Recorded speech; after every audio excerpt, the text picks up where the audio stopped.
Македонија под Вршник, Скопје врие. Граѓаните растрчани по вжештениот асфалт се обидуваат што побрзо да си ги завршат обврските во еден од најтоплите денови оваа година. Секој бара ладовинка, надвор кафулињата празни, внатре под прскалки или клими полни. Полупразен и плоштадот на градот се забележуваат само упорните туристи кои на 40 степени не се откажуваат од посета на главните знаменитости, ама наоѓаат начин како да се разладат.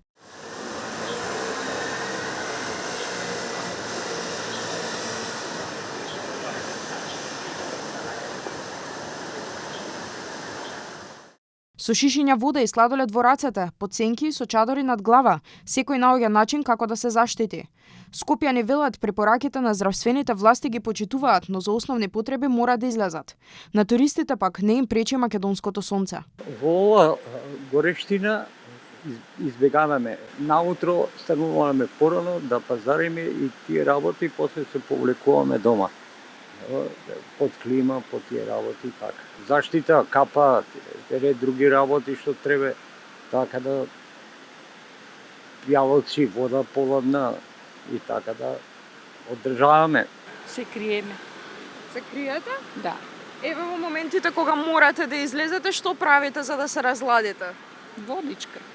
Излагам докај 10-11 гледам ако морам да излезам, да речам што може да се изрегулира до тоа време излегувам и после 6. А ако не можам излегувам кога имам потреба, а се разладувам со вода обично носам со мене и гледам по сенки одам. Дома вентилатор ќе се пуштиме, ќе се надени така, ќе се помине убаво. At most, we are spending our time in the shadows, or we are using the cold of the water as compresses. Од управата за хидрометеоролошки работи велат дека температурите ќе достигнат и до 40 степени, а не се очекува да стивнат до следната недела. Последиците ги чувствуваат и помладите и постарите. Затоа лекарите советуваат да не се излегува доколку нема потреба, а доколку мора да се избегнува периодот од 11 до 17 часот. Дополнително им препорачуваат на граѓаните да не конзумираат алкохол, да не јадат многу мрсна или пржана храна и редовно да внесуваат течности. Пеколните температури речиси го испразнија Скопје.